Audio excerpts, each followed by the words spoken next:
Audiolibro de la sabiduría. Capítulo 1. Busquen la sabiduría, conozcan a Dios. Amen la justicia, ustedes que gobiernan la tierra. Tengan para con el Señor los sentimientos que convienen. Búsquenlo con un corazón sincero, porque se deja encontrar por los que no le provocan. Se manifiesta a los que le tienen confianza. Sepan que los razonamientos tortuosos alejan de Dios. La omnipotencia pondrá en su lugar a los insensatos que la ponen a prueba. La sabiduría no entrará en un alma mal dispuesta, ni habitará en un cuerpo esclavo del pecado. El Espíritu Santo que nos educa huye de la duplicidad, rechaza los pensamientos estúpidos y se paraliza frente a la maldad. La sabiduría es un espíritu que ama a los hombres, pero no dejará sin castigo al que blasfema, porque Dios conoce sus pensamientos íntimos, ve claro en su corazón y escucha sus palabras. Porque el Espíritu del Señor repleta el universo y mantiene su universidad. Conoce, pues, todo lo que se dice. Por eso, cualquiera que tome una decisión injusta no puede escapársele, no quedará sin sanción. Lo reducirá al silencio. Los proyectos del impío serán investigados, sus palabras serán transmitidas al Señor y sus crímenes serán castigados. Sepan que hay un oído atento que lo escucha todo, y nada de lo que se murmura se le escapa.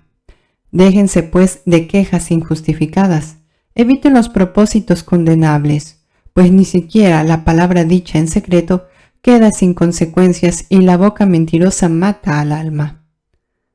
Nada de vida desordenada, eso sería buscar la muerte. No hagan cosas que les acarrearían la desgracia, porque Dios no hizo la muerte y no le gusta que se pierdan los vivos. Él creó todas las cosas para que existan. Las especies que aparecen en la naturaleza son medicinales y no traen veneno ni muerte. La tierra no está sometida a la muerte, pues el orden de la justicia está más allá de la muerte. Los impíos, sin embargo, llaman a la muerte con gestos y palabras. Ven en ella a una amiga y se han prendado de ella. Han hecho con ella un pacto y se hacen merecedores de caer en sus manos. Capítulo 2. Partiendo de falsos razonamientos, sacan estas conclusiones. Nuestra vida es corta y llena de decepciones. Tendremos un fin y será sin remedio. Nunca se ha visto que alguien haya subido del mundo de los muertos. Nacimos por pura casualidad y cuando lleguemos al final será como si no hubiésemos existido. Nuestro propio vital no es más que el vapor de nuestro aliento. Nuestros pensamientos saltan como una chispa del latido de nuestro corazón cuando llegue a extinguirse. El cuerpo regresará al polvo y el espíritu se dispersará como una bocanada de aire. Con el tiempo se olvidarán de nuestro nombre, nadie más pensará en lo que hicimos. Nuestra vida pasa como la sombra de una nube, se desvanece como niebla a los rayos del sol. Nuestra vida es solo el peso de una sombra. Cuando llega el fin, es sin vuelta. Una vez sellado, nadie vuelve. Vengan, pues, gocemos de los bienes presentes, aprovechémonos de todo. ¡Ea! Vamos, es la juventud. Que haya vino y perfumes, no dejemos que se marchiten las rosas, pongámosla en nuestra corona. Que nadie de nosotros falte a nuestras comilonas. Por todas partes dejaremos recuerdos de nuestras fiestas, pues esa es nuestra herencia y nuestra suerte. Seamos duros con esos pobres piadosos. Y lo mismo con las viudas, nada de respeto con los viejos de cabellos blancos. Nuestra fuerza sea la ley, la debilidad es prueba de que uno no sirve para nada. Hagamos la guerra a los que nos reprende porque violamos la ley. Nos recuerda cómo fuimos educados y nos echa en cara nuestra conducta. Pretende conocer a Dios y se proclama hijo del Señor. No hace más que contradecir nuestras ideas y su sola presencia nos cae pesada. Lleva una vida distinta a los de todos y es rara su conducta. nos considera unos degenerados, creía marcharse si actuara como nosotros. Habla de una felicidad para los justos al final y se vanagloria de tener a Dios por Padre. Veamos, pues, si lo que dice es verdad y hagamos la prueba. ¿Cómo se librará? Si el justo es hijo de Dios, Dios lo ayudará y lo librará de sus adversarios. Sometámoslo a humillaciones y torturas. Veamos cómo las escapa. Probemos su paciencia. Luego condenémoslo a una muerte infame, pues según él, alguien intervendrá. Así es como razonan, pero están equivocados. Su maldad los enceguece, de tal manera que no conocen los secretos de Dios. No esperan la recompensa de una vida santa, ni creen que las almas puras tendrán su paga. Pero Dios creó al hombre a imagen de su propia naturaleza, y para que fuera inmortal. La envidia del diablo introdujo la muerte en el mundo, y la experimentan los que toman su partido. Capítulo 3. Los justos vivirán con Dios. Las almas de los justos están en las manos de Dios, y ningún tormento podrá alcanzarlos. A los ojos de los insensatos están bien muertos y su partida parece una derrota. Nos abandonaron, parece que nada quedó de ellos, pero en realidad entraron en la paz. Aunque los hombres hayan visto en eso un castigo, allí estaba la vida inmortal para sostener su esperanza. Después de una corta prueba, recibirán grandes recompensas. Si Dios los puso a prueba y los encontró dignos de Él, los probó como al oro en el horno donde se funden los metales y los aceptó como una ofrenda perfecta. Cuando venga Dios a visitarnos, serán luz, semejantes a la centela que corre por entre la maleza. Gobernarán naciones y dominarán a los pueblos, y el Señor será su rey para siempre. Los que confiaron en Él conocerán la verdad. Los que fueron fieles en el amor permanecerán junto a Él. Pero los impíos que menospreciaron al justo y renegaron del Señor serán castigados por sus malas intenciones. Sí, ay de aquellos que rechazan la sabiduría y la disciplina. Para ellos toda esperanza es vana, todo esfuerzo inútil, toda obra estéril.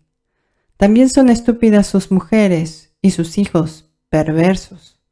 Una maldición se cierre sobre su descendencia. Feliz la mujer sin hijos si ha permanecido pura, si no ha tenido alguna unión culpable. Cuando sean juzgadas las almas se verán sus frutos. Feliz también el anuncio del eunuco, si no tomó parte en el mal ni tuvo pensamientos de rebelión contra el Señor. Su fidelidad será bien recompensada. Tendrá un lugar de privilegio en el templo del Señor. Porque cualquier esfuerzo por el bien produce frutos admirables. El verdadero conocimiento es una raíz que nunca se seca. En cambio, los hijos nacidos del adulterio no maduran. La descendencia de una unión ilegítima desaparece. Si llegara a suceder que se prolonga su vida, no serán tomados en cuenta y por último, envejecerán sin gloria. Y si mueren jóvenes, serán sin esperanza. La espera del juicio no les servirá de consuelo. Sí, una raza malvada está condenada a una suerte cruel. Más vale no tener miedo, hijos, pero haber actuado bien. Capítulo 4. Uno será entonces considerado tanto por Dios como por los hombres, y dejará un recuerdo imperecedero. A una vida tan recta se le imita cuando se le ve y se le echa en menos cuando desaparece. En la eternidad recibe la corona de gloria porque triunfó en combates perfectos. Al contrario, la numerosa posteridad de un impío no significa nada. Sus retoños bastardos no echarán raíces profundas ni se establecerán en tierra firme. Aunque por un tiempo echen brotes, sus débiles ramas serán sacudidas por el viento y arrancadas por la tempestad. Sus ramas se quebrantarán antes de crecer, sus frutos no servirán. Demasiado verdes para comerlos, solo sirven para que los boten. En el día del juicio, los hijos nacidos de uniones culpables testimoniarán en contra del pecado de sus padres. El justo, en cambio, aunque muera prematuramente, encontrará su descanso. La edad que merece el respeto no depende de la duración de la vida, ni se mide por el número de años. El verdadero conocimiento es cómo tener los cabellos blancos. Una vida sin mancha equivale a una edad madura. Era recto, agradó a Dios, que lo amó, pero como vivía en medio de los pecadores, fue sacado de allí. Dios lo sacó por temor a que el mal corrompiera su inteligencia o que su alma se dejara seducir por la mentira, porque la fascinación del mal oculta los verdaderos valores y los reclamos del deseo que conmueven a un alma sin malicia. Acabó pronto, pero había recorrido ya un largo camino. Su alma era preciosa a los ojos del Señor, por eso lo retiró pronto de su ambiente corrompido. La gente al ver eso no entendió, no comprendieron que la benevolencia y la misericordia de Dios acompañan a sus elegidos y que Él vela por los suyos. El justo, que mueve condena a los impíos que sobreviven, una vida joven que llega pronto a la perfección, denuncia la vejez interminable de los malvados. Verán pues la muerte del sabio, pero sin comprender las intenciones divinas al respeto, ni porque el Señor lo puso a resguardo. Al ver eso, podrán tal vez reírse, pero el Señor también se reirá de ellos, cuando a su vez sean cadáveres despreciables y estén sin defensa entre los muertos, porque el Señor los reducirá al silencio y los precipitará de cabeza, los arrancará del cuajo y los destruirá irremediablemente. Entonces sabrán lo que es el dolor cuando todos los hayan olvidado. Se presentarán temblando cuando se haga el recuento de sus pecados, y sus crímenes se alzarán frente a ellos. Capítulo 5. El juicio de los impíos. Entonces, el justo se presentará seguro de sí mismo frente a los que lo persiguieron y que redujeron a nada todos sus esfuerzos. Al verlo, comenzarán a temblar de un miedo inmenso, asombrados de ver que se ha salvado contra toda esperanza. Llenos de remordimiento se dirán, muy angustiados y con gemidos: este es al que tomábamos para la risa, el objeto de nuestras bromas. ¡Qué imbéciles éramos! Su vida nos parecía una locura, su muerte nos pareció el fracaso final. Y véanlo ahora entre los hijos de Dios. ¿Cómo fue que recibió su lugar entre los santos? ¿Cómo nos equivocamos lejos de la verdad? La luz de la justicia no nos iluminó. El sol no se levantó para nosotros. Nos hartamos de injusticias y crímenes, recorriendo desiertos de los cuales no salíamos, en vez de reconocer el camino del Señor. ¿De qué nos sirvió nuestro orgullo? ¿De qué nos valió la riqueza de la que tanto nos enorgullecíamos? Todo eso pasó como una sombra, como un rumor que se disipa, como el navío que corta la espuma del mar, y de cuyo paso no queda huella alguna, ni marca de su quilla en las olas. O como el pájaro que atraviesa el espacio y los vestigios de su carrera nadie encuentra, que no deja ninguna señal de su trayecto. Sus plumas rozaron al aire leve, un silbido se produjo al partirlo. Batiendo sus alas se abrió camino, pero después, ¿quién encontró alguna huella de su vuelo? O como una flecha disparada al blanco, al aire que va cortando vuelve sobre sí mismo, sin permitir que se vea su camino. Así también nosotros, apenas nacimos desaparecimos, nos hemos agotado en nuestras malas obras. Y no tenemos mérito alguno que podamos mostrar. Sí, la esperanza de los impíos es como la paja que se lleva el viento, o como el copo de nieve que arrastra la tormenta, como el humo disipado por el viento, o el recuerdo de un huésped de un día que se olvida. Los justos, en cambio, viven para siempre, y su recompensa está junto al Señor. Cuidan de ellos en casa del Altísimo.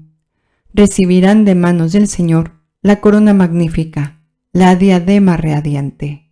Con su mano derecha los cubrirá y con su brazo los protegerá. Su amor celoso los lleva a tomar las armas, moviliza al universo para castigar a sus enemigos. Toma como coraza la rectitud y como casco escogido sus juicios equitativos. Su invencible santidad le sirve de escudo. Se ha hecho una espada con su cólera inflexible, y junto con él el universo lucha contra los insensatos. Los dardos del rayo darán recto en el blanco, disparados de las nubes como de un arco bien tenso. Los granizos de su cólera caerán sobre ellos. El océano se indignará con ellos y los ríos los inundarán sin piedad. El aliento de su poder se alzará contra ellos y los dispersará como el huracán. Su pecado convertirá la tierra en desierto. Las maldades de los poderosos echarán abajo sus tronos. Capítulo 6. No hay sabiduría sin religión verdadera. Oh reyes, escuchen y entiendan. Déjense instruir ustedes que gobiernan las lejanas tierras. Pongan atención, ustedes que mandan a multitudes, que están tan orgullosos de sus numerosos pueblos. Porque el Señor es quien les dio el poder y la realeza les viene del Altísimo. Él examinará también su comportamiento y pondrá al descubierto las intenciones de ustedes. Ustedes son los representantes de su poder real.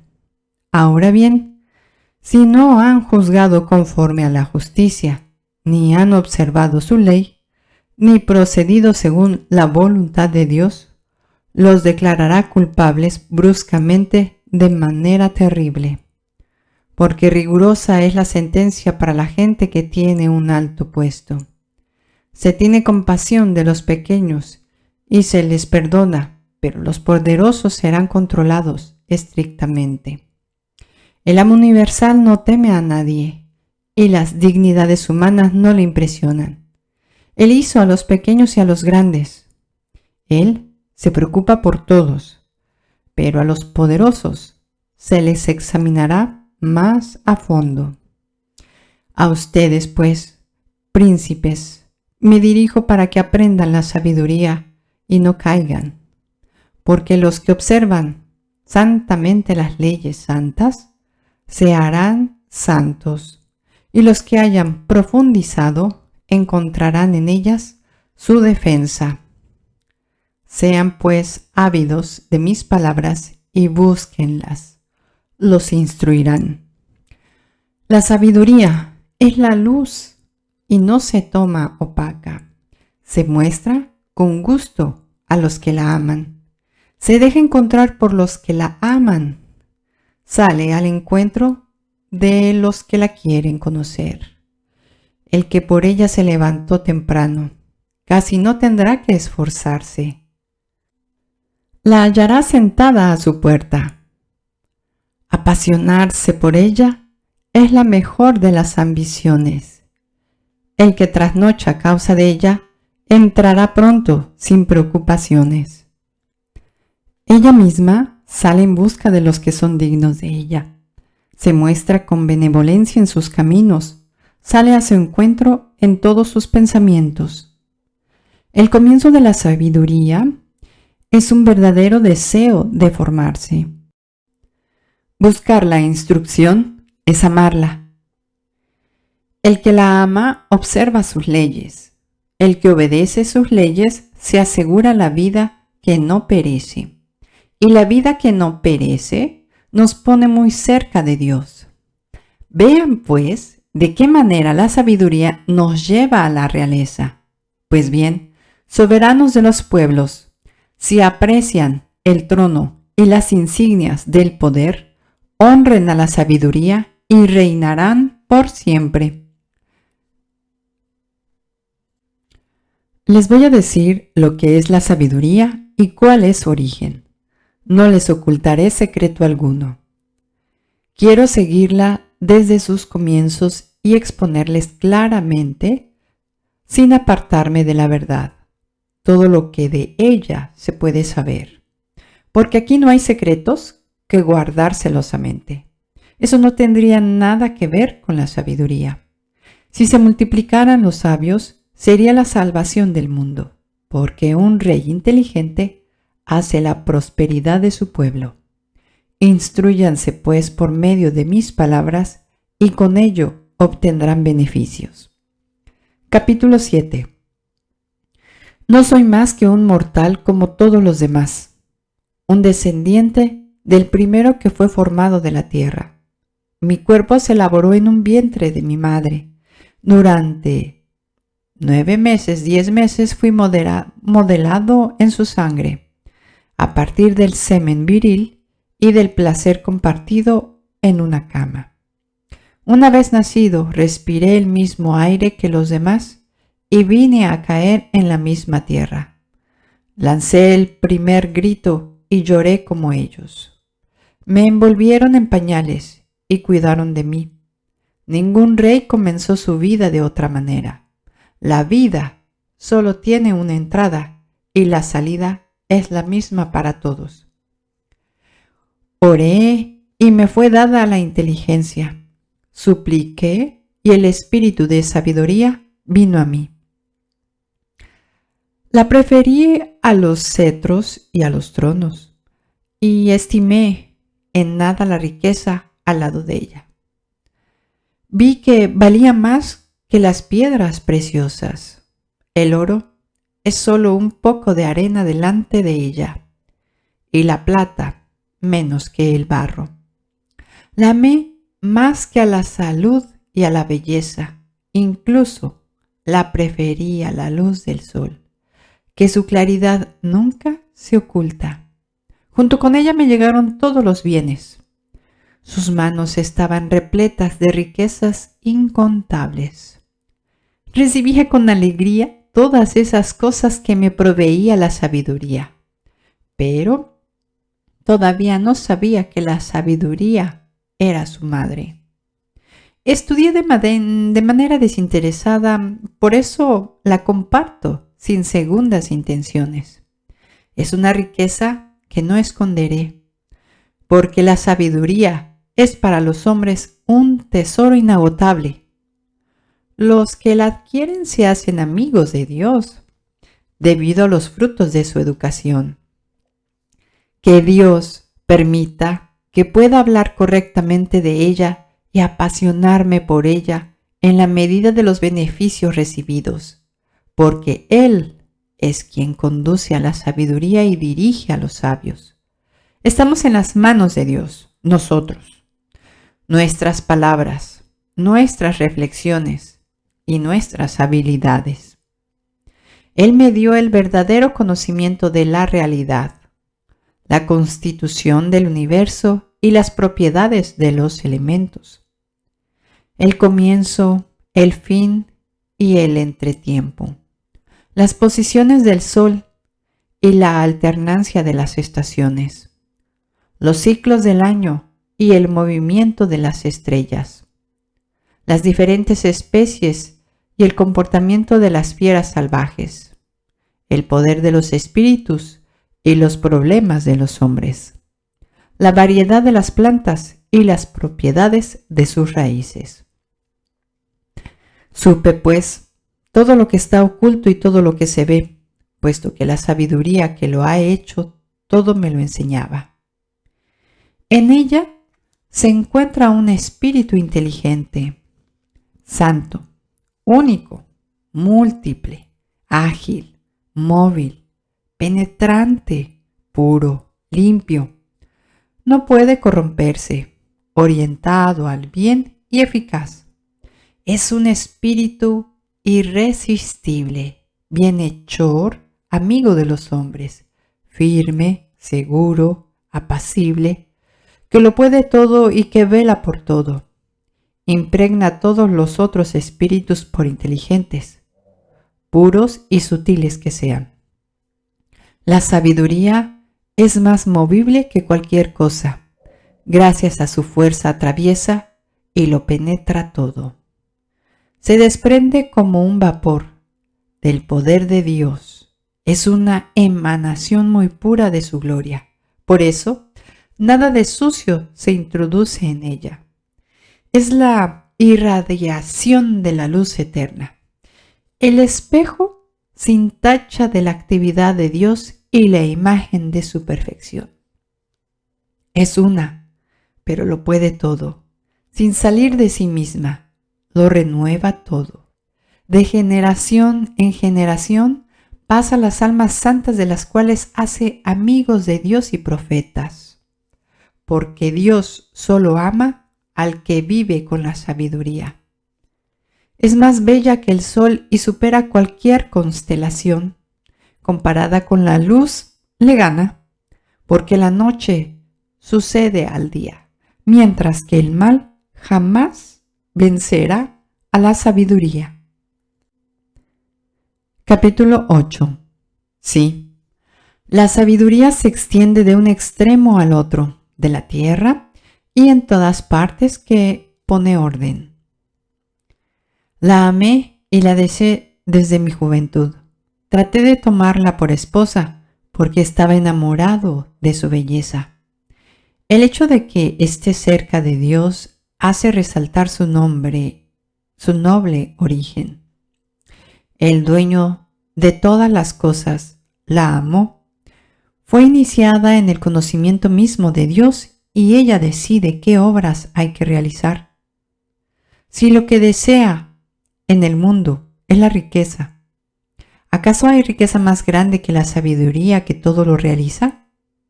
Y si la inteligencia precede a las obras, ¿quién entre los vivos hace las cosas mejor que ella? ¿Aman ustedes la rectitud?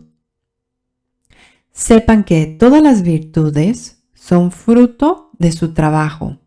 Ella enseña la prudencia y la inteligencia, la justicia y el valor. Nada hay en la vida que sea más útil a los hombres. ¿Busca alguien vastos conocimientos? La sabiduría conoce las cosas del pasado y prevé el porvenir.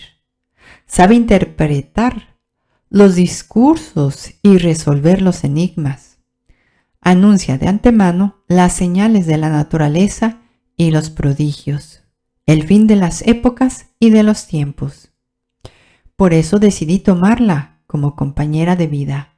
Sabía que me aconsejaría en los momentos felices y me sostendría en las preocupaciones y en las penas. Gracias a la sabiduría, me decía, seré honrado por las muchedumbres y a pesar de mi juventud, respetado por los ancianos. Reconocerán en mí un discernimiento penetrante y los poderosos me admirarán. Si me callo, me esperarán. Si hablo, estarán atentos y aunque se prolongue mi discurso, seguirán escuchándome.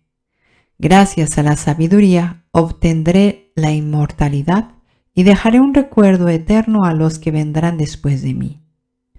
Gobernaré a los pueblos y se me someterán las naciones. Soberanos temibles se llenarán de temor al oír hablar de mí. Seré bueno con mi gente y valiente en el combate. De vuelta a casa, descansaré a su lado, porque su compañía no es amarga. Vivir con ella no cuesta nada, sino que, al contrario, trae alegría y felicidad. Así razonaba conmigo mismo. Comprendí que uno encuentra la vida inmortal en la unión con la sabiduría. Se adquiere una alegría superior gracias a su amistad, una riqueza perdurable gracias a sus desvelos. La inteligencia cuando se ejercita en entenderla y la fama en las conversaciones con ella. Salí pues en su busca para traerla a mi casa. Había nacido como niño bien dotado.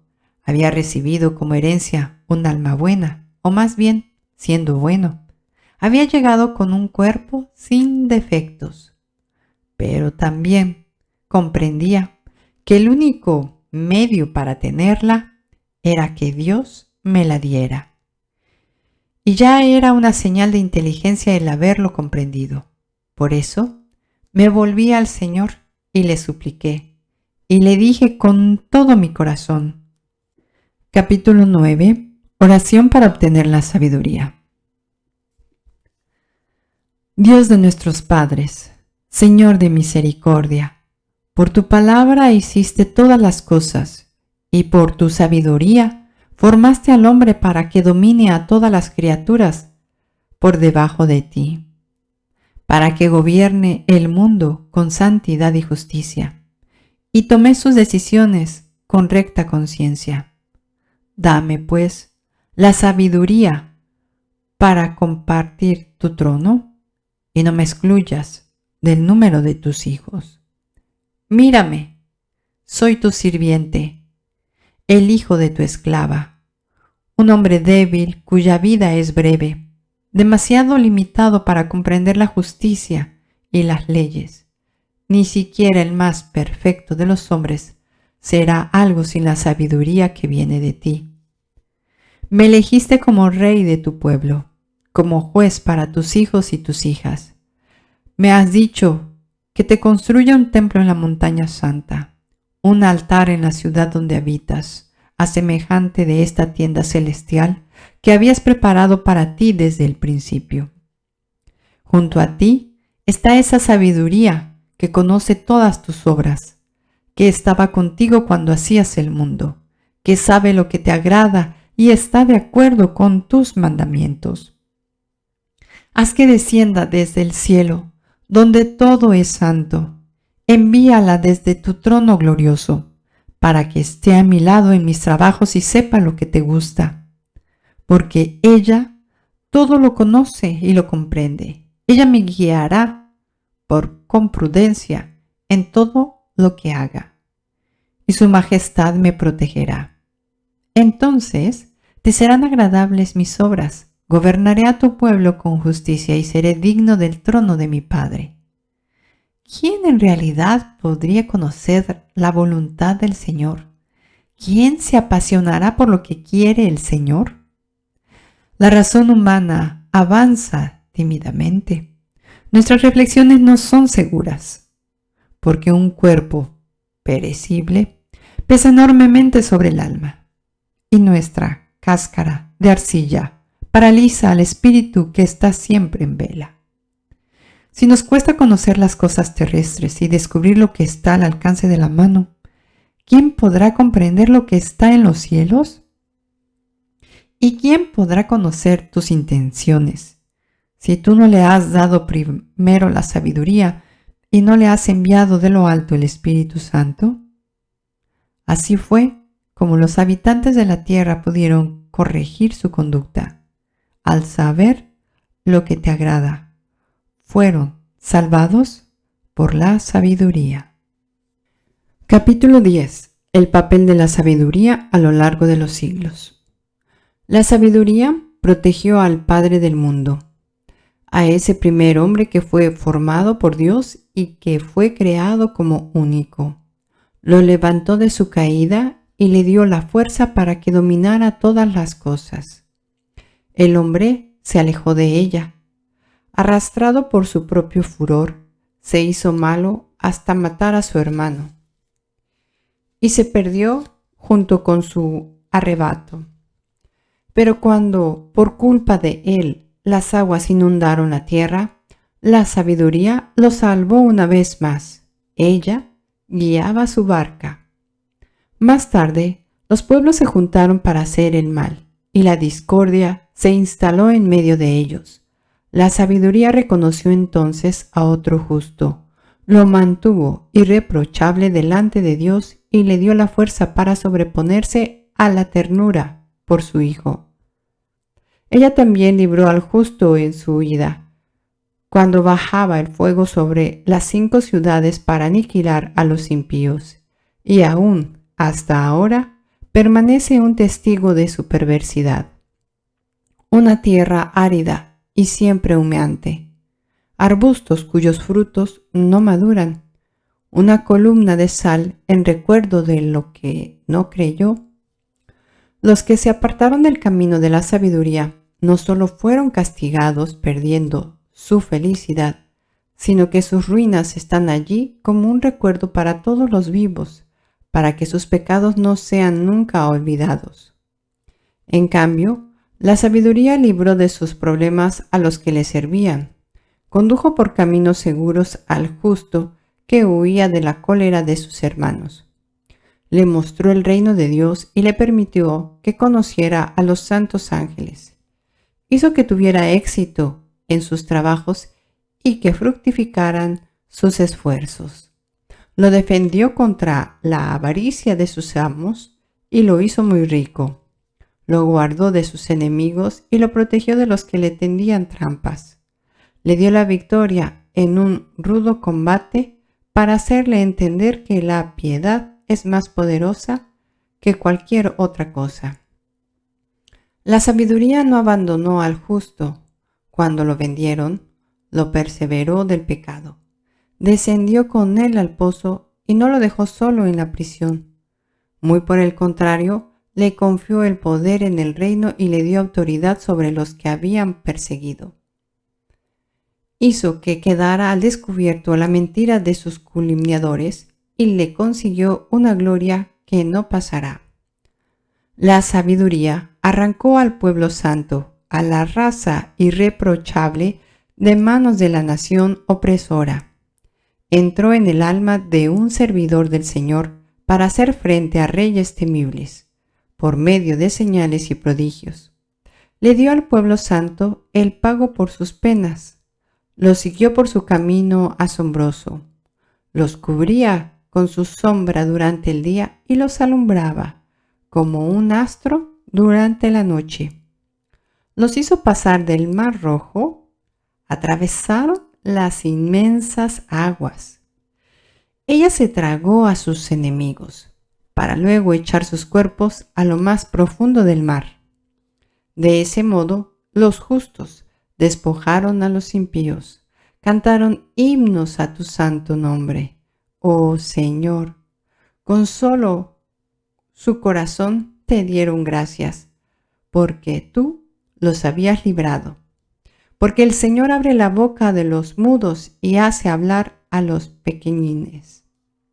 La sabiduría hizo que lo que ellos emprendían tuvieran éxito gracias a un santo profeta.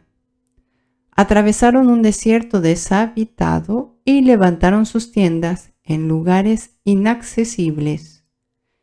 Enfrentaron a sus adversarios y rechazaron a sus enemigos. Cuando tuvieron sed, te invocaron.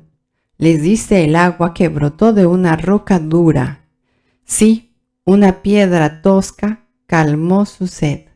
Los mismos elementos que habían servido para castigar a sus enemigos se transformaban en beneficios para el pueblo santo. Los egipcios vieron cómo su río, un verdadero río que corría en todas las estaciones, estaba manchado por un barro sanguinolento. Era un castigo por el decreto que habían ordenado matar a los recién nacidos de Israel. En cambio, tú diste a tu pueblo contra toda esperanza un agua abundante. Después de haber padecido de sed, comprendieron mejor cómo castigabas a sus enemigos. Para ellos, la prueba no había sido más que una suave corrección. En cambio, veían cuán gran castigo atormentaba a los impíos cuando los azotaba tu justa cólera. Pusiste a prueba a tu pueblo como un padre corrige a su hijo, pero a sus enemigos los condenaste como lo hace un rey severo. Tuvieron que sufrir con la partida de Israel y sufrieron también después. Cuando se acordaban de todo lo que les había pasado, sentían una pena doble. Cuando supieron que el agua, instrumento de su castigo, se habían vuelto favorable para Israel, reconocieron entonces la mano del Señor. Mucho antes habían expuesto a Moisés a la muerte.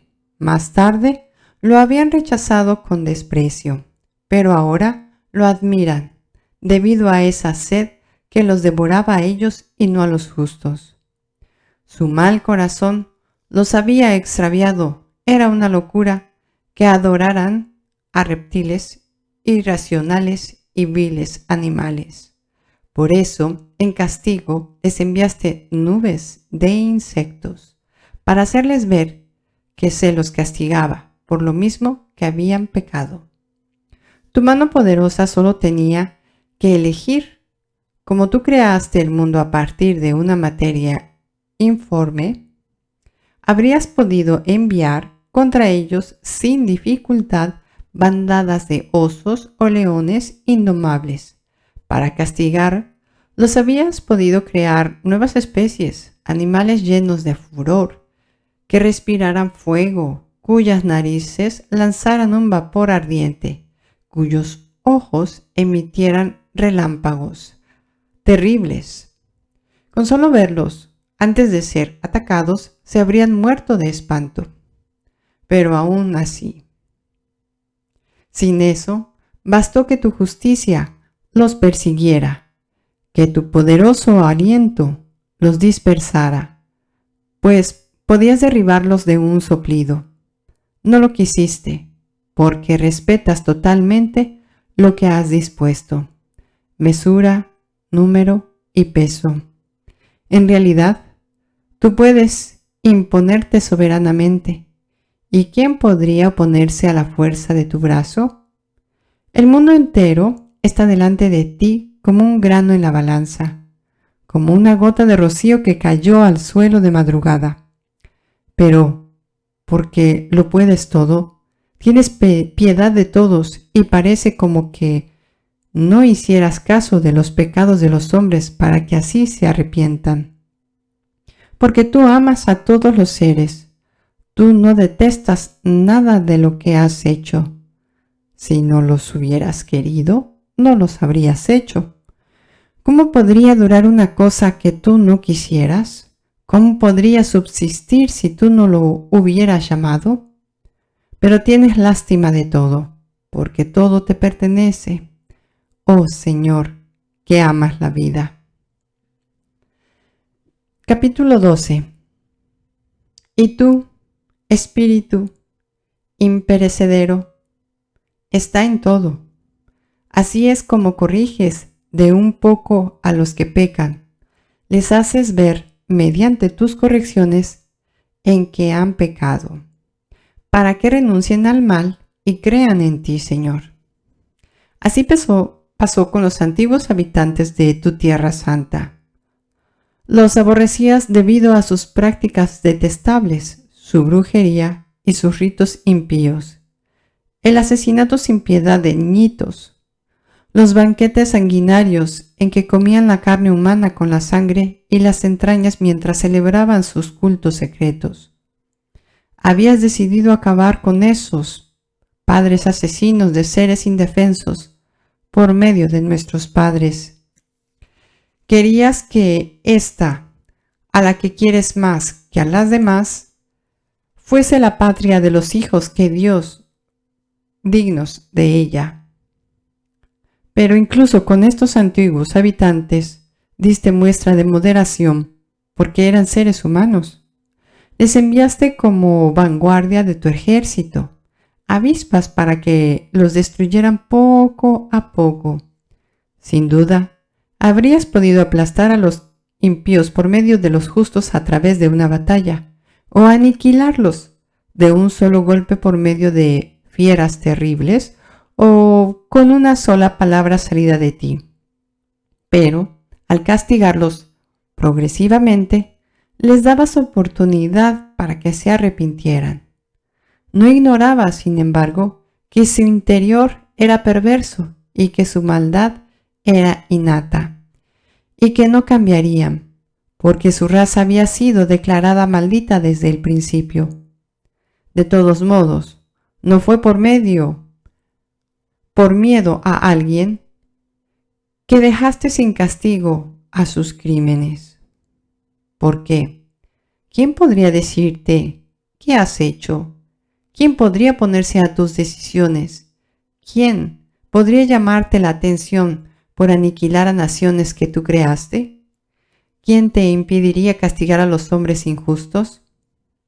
Fuera de ti, que te preocupas de todos, no hay otro Dios al que tengas que probarle que no actuaste injustamente. No hay tampoco rey o soberano alguno que pueda oponerse cuando decides castigar. Puesto que tú eres perfectamente justo, lo haces todo con justicia, harías un mal uso de tu poder si condenaras al que no merece ser castigado. Tu fuerza es el fundamento de la justicia, como eres el dueño de todas las cosas, pues también puedes perdonarlas. Muestras tu fuerza a los que ponen en duda el poder absoluto.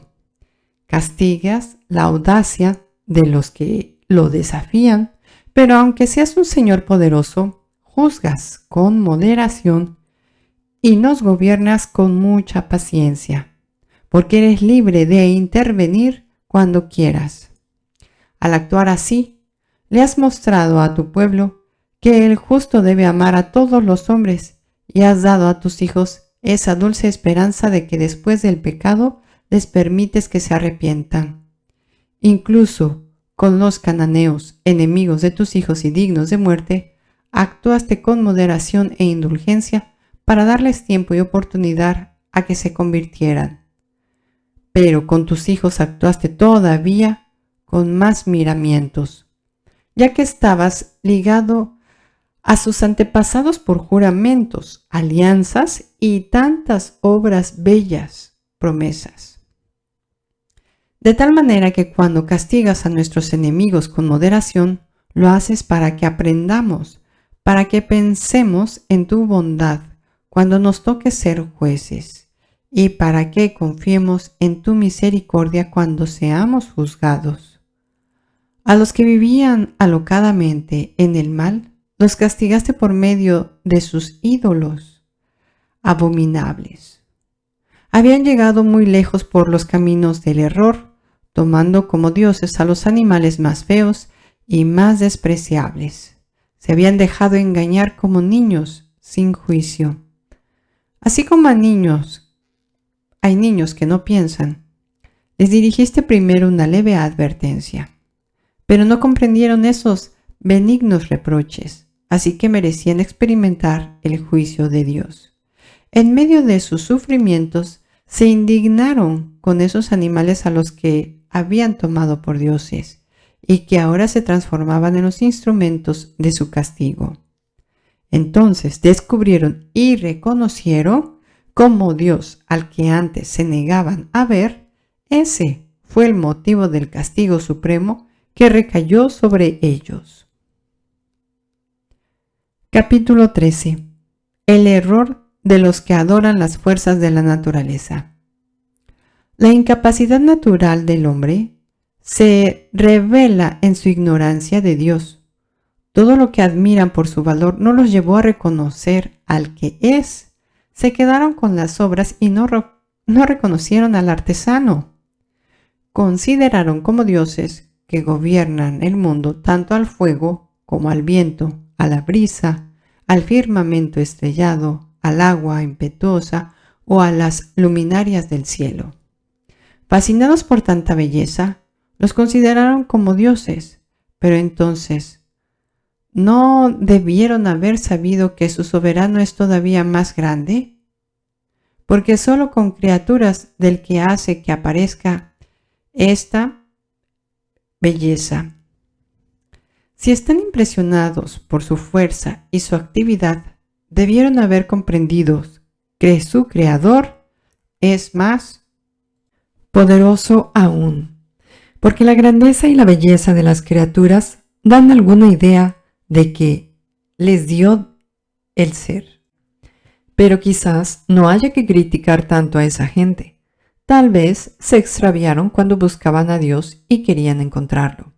Reflexionaban sobre las criaturas que los rodeaban y lo que veían era tan hermoso que se quedaron con lo exterior, pero ni aun así están libres de culpa. Si fueron capaces de escudriñar el universo, ¿cómo no descubrieron en primer lugar el que es su dueño?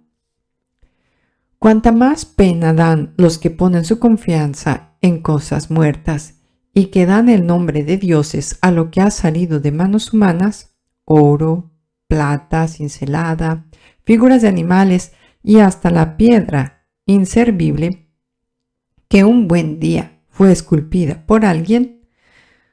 Tomemos por ejemplo a un leñador. Aserrucha un árbol que no le cuesta mucho transportar, raspa cuidadosamente la corteza, luego lo corta con destreza y se hace un mueble cualquiera de uso corriente. Los restos de la obra los emplea para cocer su comida y así recuperar sus fuerzas. Entre los palos que le quedan y que uno no sirve para nada, divisa uno todo torcido y lleno de nudos. Lo toma y lo va esculpiendo a ratos. Pone en él todo su arte y le da forma humana, a no ser que represente a un vulgar animal. Lo pinta de rojo, habiendo antes descubierto con pasta todos los defectos. Después le prepara en el muro un nicho a su medida y lo afirma allí con clavos de fierro. Toma sus precauciones para que no se caiga, pues sabe muy bien que su Dios es incapaz de ayudarse a sí mismo. Hay que ayudarlo para que no es más que una estatua. Y sin embargo, ya sea que se trate de sus negocios, ya sea de su matrimonio o de sus hijos, no se avergüenza de dirigirle la palabra a esa cosa sin vida. Para tener salud, invoca a un objeto sin fuerza. Para vivir, rinde homenaje al que no vive. Para que le ayude, se lo pide a esa madera impotente. Antes de un viaje, invoca al que no camina. Para obtener ganancias para su trabajo, para su arte, recurre a una estatua cuyas manos no tienen la menor habilidad. Capítulo 14. Veamos a otro que se prepara para embarcarse. Antes de enfrentar el furor de las olas, invoca a un pedazo de madera más frágil aún que la embarcación que lo llevará. Ese barco nació del afán de ganar plata y el arte del técnico lo confeccionó. Pero es tu providencia, oh Padre, la que lo conduce. Tú has abierto un camino en el mar y trazado una ruta segura por entre las olas. Así nos demuestras que puedes salvarnos en cualquier parte, aunque uno no se embarque sin gran experiencia. No quieres que los hombres, obras de tu sabiduría, estén sin hacer nada, pero mira cómo confían su vida en un pedazo de madera. Una balsa les permite atravesar las olas sanos y salvos. Ya antiguamente, mientras perecían los gigantes orgullosos, el justo que llevaba consigo la esperanza del universo se refugió en una balsa. Guiado por tu mano, dejó al mundo la semilla de una nueva humanidad. Bendita sea la madera que fue instrumento de tu salvación. Pero en cuanto al oído fabricado y al que lo hizo, que sean malditos ambos, el obrero porque lo hizo y el objeto porque se lo llamó Dios. Ambos son insoportables para Dios, el impío y el producto de su impiedad. La obra será destruida junto con el artesano. Por eso, el castigo alcanzará también a los ídolos de las naciones, porque son cosas abominables en el seno de la creación. Hacen caer a las almas de los hombres y los insensatos se dejan seducir. La invención de los ídolos fue el comienzo de la perversión. Esa invención corrompió la vida, porque al comienzo no existían ni durarán para siempre. La vanidad humana los introdujo en el mundo y por eso su destrucción está decidida. Imagínense a un padre afligido por la muerte prematura de su hijo. Manda hacer una imagen a él y luego honra como Dios al que no es más que un difunto. Transmite a su familia ritos y ceremonias, y con el tiempo esta costumbre impía se consolida hasta el punto de que se hace obligatoria para todos. De igual modo, se veneran estatuas por orden de los príncipes, aquellos de sus súbditos que no podían honrarlos personalmente porque vivían lejos. Quisieron tener su retrato. Mediante esta imagen podrían venerar al rey como si estuviese presente. El talento del artista hizo que aumentara ese culto entre los que no conocían al soberano. Como el afán de agradarle, se las ingenió para representar lo más bello de lo que era. La representación era tan perfecta que la muchedumbre se dejó seducir. Así se llegó rápidamente a ver un Dios en el que se veneraba. Todo esto se ha convertido en una trampa para los vivos, hombres azotados por la desgracia o sometidos a los poderosos. Dieron a piedras o a la madera el nombre incomunicable. No les bastó con tal error en el conocimiento de Dios. La ignorancia los llevó a tan grandes contradicciones que llegaron a considerar como normales las peores excesos. Los asesinatos de niños que eran ofrecidos en sacrificio, los ritos secretos, las orgías furiosas y extravagantes. Ni el más mínimo recato en sus vidas o en su matrimonio. Uno suprime al otro a traición o la deshonra por medio del adulterio.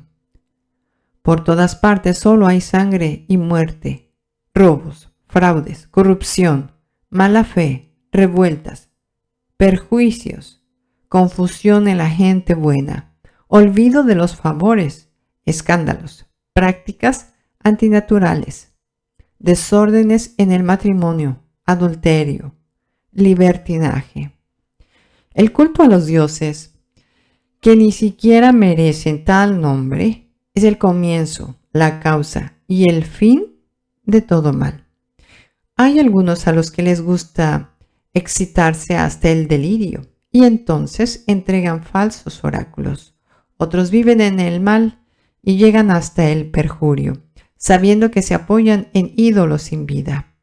¿Cómo tendrían miedo de que sus falsos juramentos sean castigados? Pero con toda justicia serán castigados, por dos motivos. Primero, porque desconocieron a Dios al irse con los ídolos. Y segundo, porque cometieron un fraude, al hacer falsos juramentos, menospreciando lo que es sagrado. Aunque los ídolos sean impotentes, el castigo reservado a los pecadores alcanzará también a los impíos. Capítulo 15. Pero tú, oh Dios nuestro, eres bueno y veraz. Tú eres paciente y gobiernas el universo con misericordia. Aunque pequemos, somos tuyos, pues reconocemos tu poder, pero sabiendo que somos tuyos, evitaremos el pecado. Toda la rectitud consiste en conocerte, reconocer tu poder. Es el punto de partida de la inmortalidad. Nosotros no nos hemos dejado engañar por una invención mentirosa de los hombres. Por eso, obras inútiles de los artistas, esos ídolos embadurnidos de colores, solo conmueven a los insensatos que pueden excitarse por la belleza inanimada de imágenes muertas. En verdad, los fabricantes de imágenes solo buscan su desgracia y la tienen bien merecida, y lo mismo los que creen en ellas y las adoran. Veamos ahora a un alfarero. Moldea concienzudamente la blanda arcilla. Modela para nuestra utilidad toda clase de objetos. De la misma masa saca utensilios destinados a usos nobles y otros a usos ordinarios. ¿Para qué servirá tal o cual cántaro? eso lo decide el alfarero. Con la misma arcilla elabora la estatua de un dios falso. Cuánto bajo perdido por un hombre justamente salido de la tierra y que dentro de poco volverá a ella cuando le pidan de nuevo su alma. No reflexiona que tendrá que morir y que su vida es breve. Solo piensa en rivalizar con los orfebres y los fundidores de plata. Imita a los que cuelan el bronce y se gloria de fabricar cosas falsas. Su corazón no es más que ceniza. Sus ambiciones son más inconscientes que la tierra, pero su existencia tiene menos valor que la arcilla, ya que ignora al que lo formó y no reconoce al que lo insultó. Un alma consciente, poniendo en él el soplo vital. La vida le parece un juego y la existencia una seguidilla de negocios. Hay que sacar provecho, dice, de cualquier parte, incluso del mal.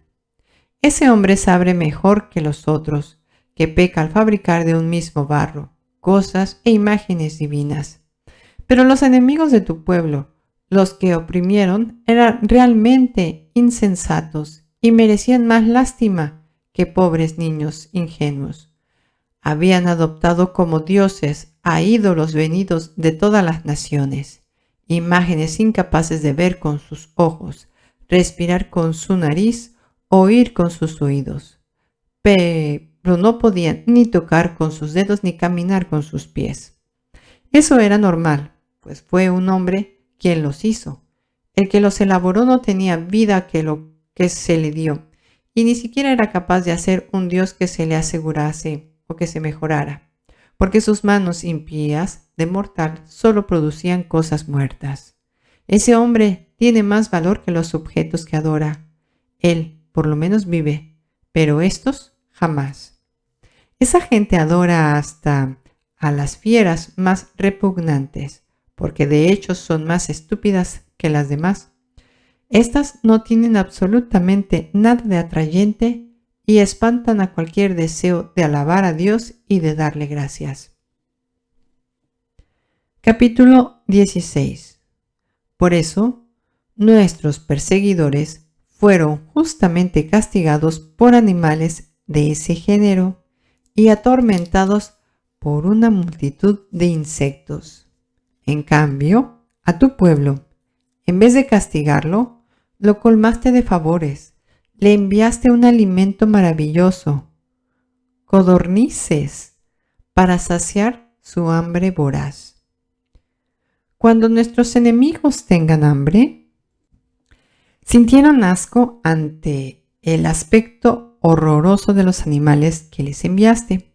Tu pueblo, en cambio, después de una breve privación, disfrutó de su alimento exquisito. Era necesario que se castigara a los opresores con un hambre implacable y que tu pueblo, en cambio, viera de qué manera era torturado sus enemigos. Incluso cuando fieras feroces se apoderaron furiosamente de los tuyos y cuando éstos sucumbieron por la mordedura de serpientes venenosas, tu cólera no duró hasta el final. El castigo que se dejó caer por un momento tenía valor de advertencia. Esta señal de salvación les recordaría los mandamientos de tu ley. En efecto, cualquiera que se volvía al objeto de bronce se salvaba, no por lo que tenía a su vista, sino por ti, el Salvador de todos. Y allí una vez más mostraste a nuestros enemigos que eres tú el que envía cualquier castigo. Eran mordeduras de langostas y de moscas que les provocaban la muerte, sin que se encontrara remedio para mantenerlos con vida. Esa era la prueba de que tenían ese castigo totalmente merecido. Tus hijos, en cambio, resistían aún a las dentelladas de las serpientes venenosas, y esto porque dabas una muestra de misericordia y los salvabas. Eran mordidos por recordarles tus oráculos, para que así no te olvidaran completamente ni se volvieran insensibles a tus favores. Y muy pronto fueron curados. Su curación no se debió a hierbas o a pomadas, sino a tu palabra, Señor, porque tú lo sanas todo.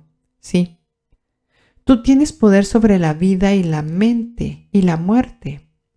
Tú haces que bajen los hombres a la morada subterránea, o tú los preservas de ella. El hombre, en su maldad, es capaz de quitar la vida, pero no puede hacer que vuelva el aliento cuando se ha escapado, ni puede llamar de nuevo al alma que ha partido. Es imposible escapar a tu mano. Los impíos que se negaron a reconocerte fueron azotados por tu brazo poderoso, perseguidos por lluvias extraordinarias, por el granizo y tormentas inclementes. El fuego los devoró. Extraño fenómeno. Fue justamente en el agua que lo apaga todo, donde el fuego ardía más violentamente, porque todos los elementos se juntaron para proteger a los justos. Unas veces las llamas besaban para no quemarlos a los animales que habían sido enviados contra los impíos. Así comprendían que Dios quería castigarlos. Otras, en cambio, la llama surgía con más fuerza bajo el aguacero para destruir las cosechas de un país perverso. A tu tiempo, a tu pueblo, sin embargo, les distribuías el alimento de los ángeles. Le enviabas desde el cielo incansablemente un pan ya listo, que tenía en sí todos los sabores y se adaptaba al gusto de cada cual. Ese alimento demostraba tu ternura por tus hijos, ya que respondía a los deseos del que lo comía y se transformaba en lo que quería cada uno. Se parecía a la nieve, pero soportaba el fuego sin derretirse, mientras que por ese tiempo las cosechas de los enemigos eran presa de las llamas que ardían en medio del granizo. Los relámpagos brillaban bajo la lluvia, pero el fuego parecía haber perdido sus prioridades cuando se trataba de alimento de los justos. Tu creación está a tu servicio porque tú eres su autor. Se dedica a castigar a los malos y luego se ablanda en favor de los que en ti ponen su confianza. Para servir a tu bondad, que da a todos el alimento, se transformó acomodándose al deseo de los que la necesitaban. Así aprendieron tus hijos muy queridos, Señor, que no son los productos de la tierra lo que alimenta al hombre, sino que es tu palabra lo que sostiene a los que creen en ti. Ese alimento que el fuego no podía destruir se derretía con el calor del primer rayo del sol, para que así supieran que hay que adelantarse al sol, para darte gracias y rezarte desde el amanecer, pues los proyectos de los ingratos se derretirán con la escarcha invernal y se escurrirán como agua que se pierde. Capítulo 17. Castigo y bendición. Tinieblas y luz. Sintieron asco ante el aspecto horroroso de los animales que les enviaste. Tu pueblo, en cambio, después de una breve privación, disfrutó de un alimento exquisito.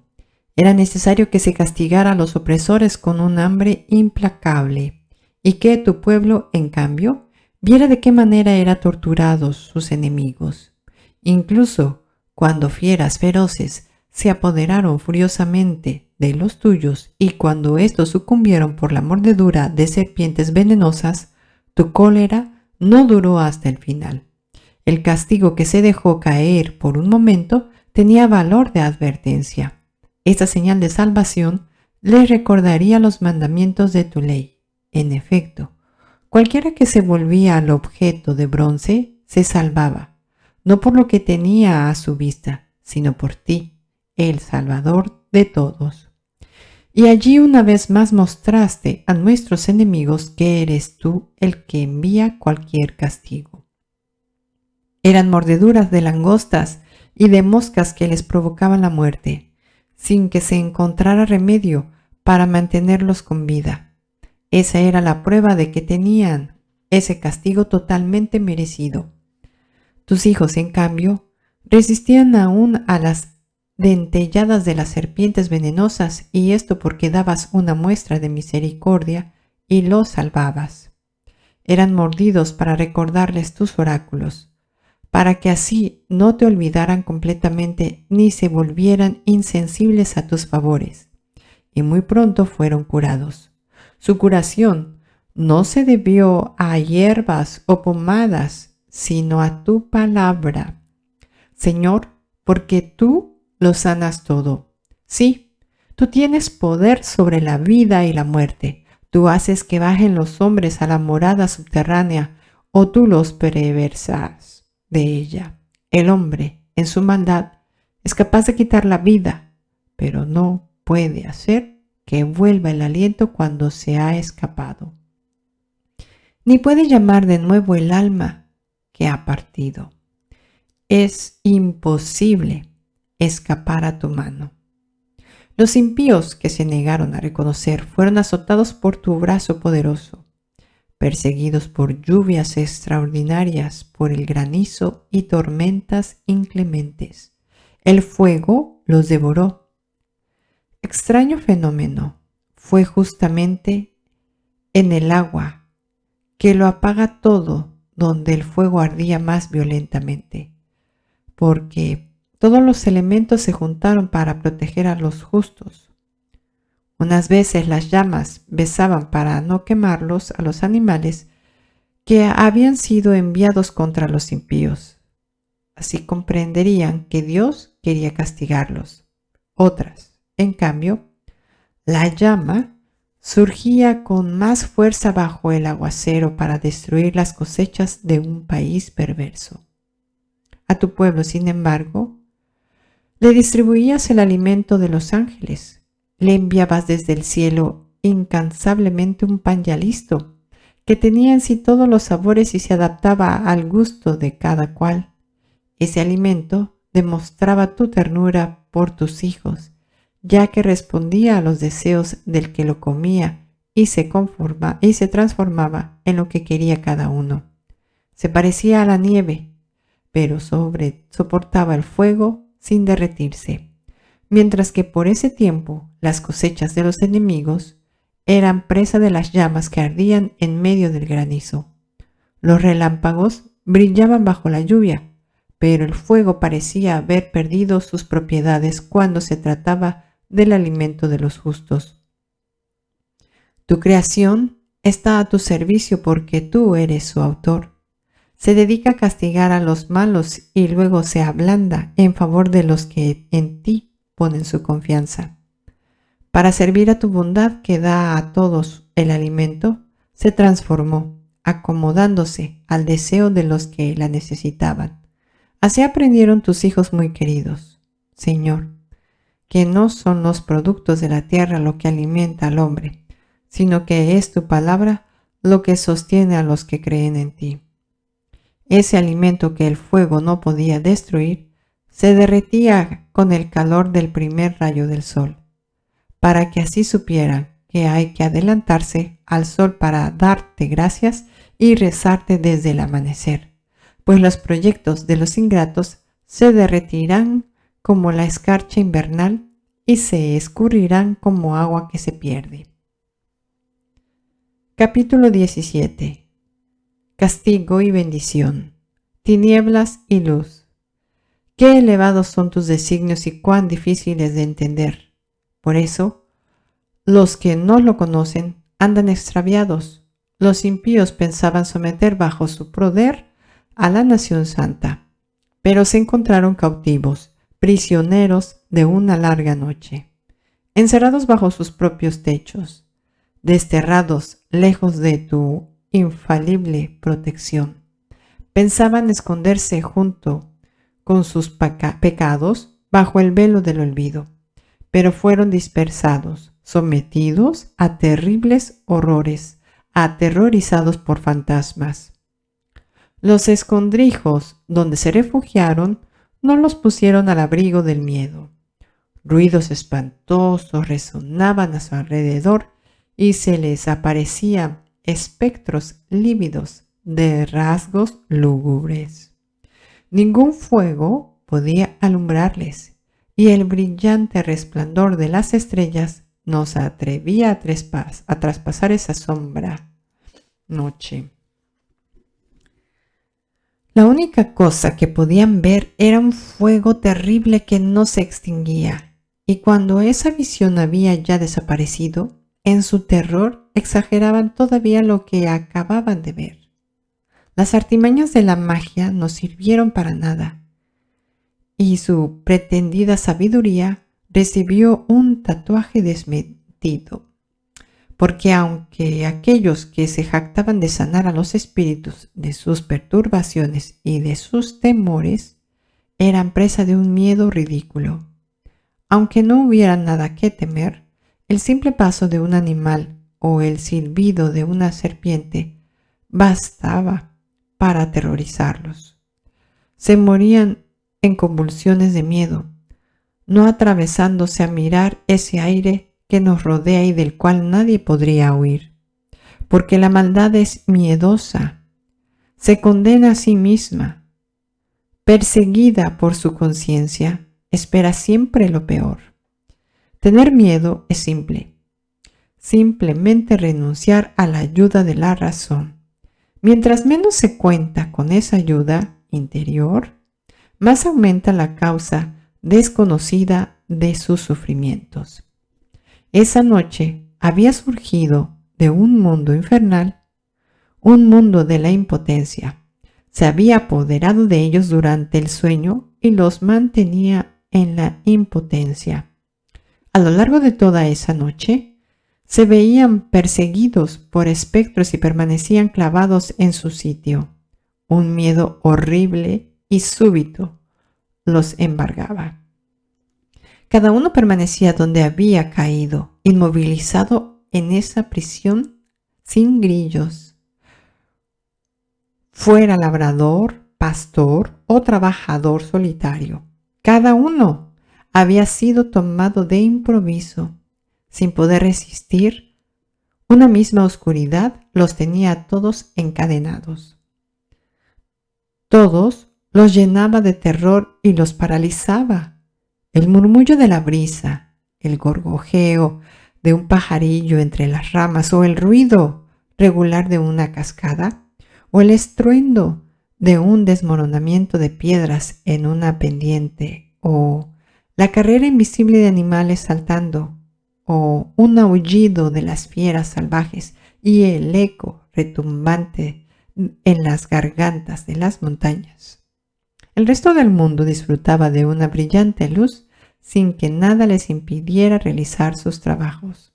Sobre ellos, en cambio, pesaba una abrumadora noche, imagen de las tinieblas que les tocaría en suerte un día. ¿No eran en sí mismos más pesados que las tinieblas? Capítulo 18. Para tus santos, sin embargo, resplandecía la luz. Los egipcios no los veían, pero los oían y pensaban que habían tenido mucha suerte al liberarse de ellas. Además, les agradecían que no vengaran después de todo lo que habían sufrido y les pedían perdón. En vez de esa oscuridad, diste a tu pueblo una columna de fuego para que los guiara en su viaje a la aventura. Su gloriosa migración se iba pues a hacer bajo un sol que no los quemaría. Los egipcios merecieron esa privación de la luz, esas tinieblas que los aprisionaban. ¿No sabían ellos acaso retenido cautivos a tus hijos que debían llevar al mundo la luz inapagable de tu ley? Quisieron exterminar a los recién nacidos del pueblo santo. Moisés fue el único que se salvó entre los que eran abandonados. Para castigarlos, hiciste parecer a un gran número de ellos. Luego los ahogaste a todos juntos en el mar impetuoso. Esa noche había sido anunciada a nuestros padres, para que supieran después valorar tus promesas y depositaran en ellas su confianza.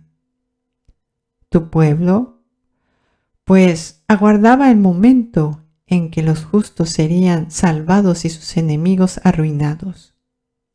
Al castigar a nuestros adversarios, cubriste de gloria a tus elegidos, es decir, a nosotros mismos.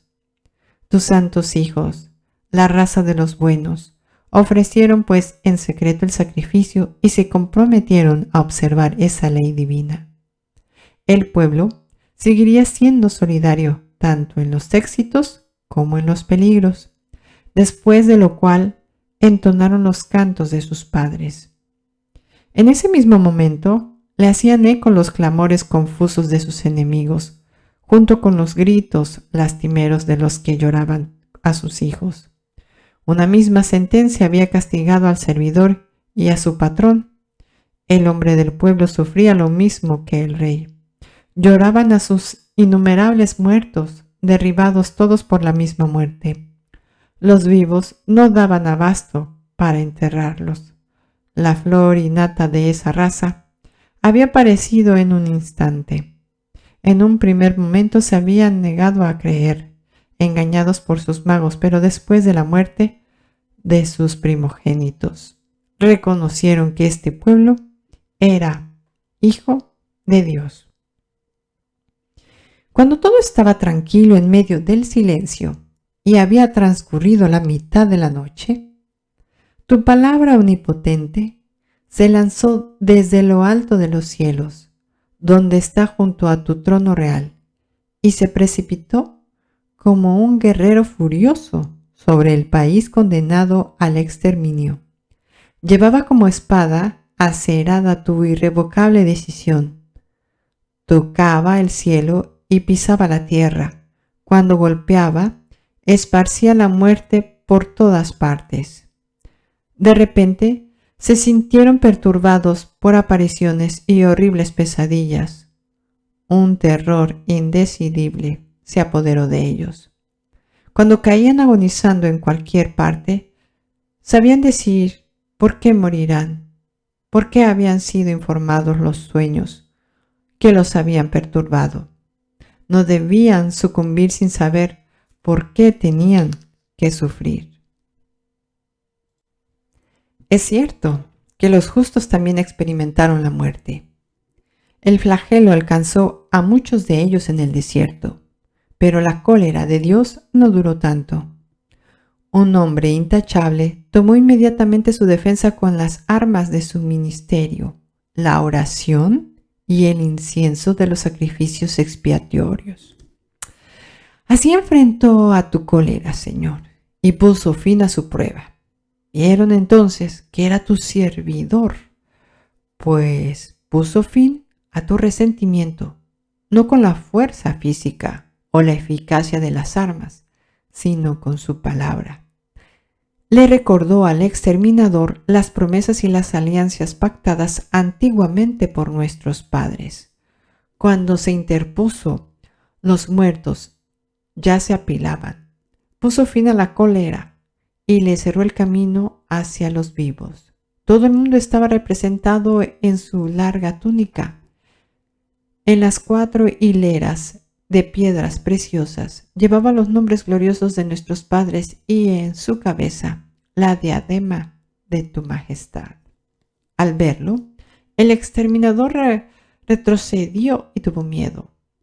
Había bastado en este anticipo de tu cólera. Capítulo 19. Castigo y maldición. El paso del mar rojo. A los impíos, empero, un furor inclemente los castigó hasta el fin, porque Dios sabía de antemano lo que harían. Después de haber autorizado a tu pueblo a que se fuera y de haberlo incluso empujado a ello, cambiaron de parecer y se pusieron a perseguirlo. Aún no terminaban de llorar a sus muertos y de lamentarse en sus tumbas cuando tomaron la decisión de perseguir como fugitivos a los que les habían suplicado que se fueran. Una justa fatalidad los impulsó a esta medida extrema y les hizo olvidar todo lo que había pasado. Era necesario que nuevos tormentos colmaran la medida de su castigo. Tu pueblo iba a vivir la experiencia de un viaje increíble, mientras ellos tenían que experimentar una muerte poco común. A una orden tuya, toda la creación, con sus propiedades naturales, se renovó desde arriba para proteger a tus hijos. Se vio a una nube que cubría el campamento con una sombra y que parecía la tierra seca en medio del agua. Se abrió el mar rojo, un paso seguro. Una verde llanura reemplazó las olas impetuosas y todo el pueblo pasó por allí, protegido por tu mano. Fueron testigos de esos prodigios asombrosos. Saltaban como caballos en la pradera o brincaban como corderos, alabándote, porque tú, Señor, los habías liberado. Así podrían acordarse de lo que habían visto en el país de su destierro, de cómo el suelo estaba cubierto no por animales, sino por mosquitos, y de cómo el río había botado no peces, sino incontables ranas. Más tarde, vieron además cómo nacían pájaros de una manera nueva, cuando el hambre los apretaba y pedían una comida más sustancial.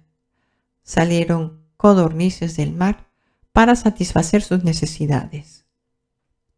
Los otros, los pecadores, habían sido advertidos por violentas tormentas antes que cayeran sobre ellos los castigos. Fueron castigados con toda justicia por su propia maldad, porque habían mostrado un odio terrible hacia los extranjeros. Otros, en otro lugar, se habían negado a acoger a los desconocidos, pero estos habían reducido a la esclavitud a un pueblo bienhechor que se había instalado en medio de ellos. Aquellos que habían recibido con tanto odio a los extranjeros tenían que ser castigados, pero estos que habían acogido a nuestros padres con festejos los habían luego sometido a trabajos forzados después de haberlos tratado como iguales. Por eso fueron heridos de ceguera, como les había ocurrido a los habitantes de Sodoma frente a la puerta de Lot, el justo. Se encontraron en la oscuridad y cada uno tuvo que buscar a tientas su propia puerta. Fue como si los diferentes elementos del mundo intercambiaran sus propiedades, al igual como en la cítara la altemancia de los sonidos cambia el ritmo, conservando, sin embargo, cada nota su propia tonalidad. Y si se examinaban los hechos, eso fue justamente lo que pasó. Lo que vive en la tierra se adoptó al agua. Lo que está hecho para el agua se volvió terrestre. El fuego ardía más fuerte al contacto con el agua, y ésta se olvidó de apagarlo. Las llamas no quemaban a los frágiles insectos que las atravesaban, ni hacían que se derritiera el maná. Ese alimento divino que debió licuarse como la escarcha en un instante. ¿De cuántas maneras, Señor, has exaltado y glorificado a tu pueblo? Nunca lo has olvidado, sino que lo has asistido siempre y en todas partes. Amén, amén, amén.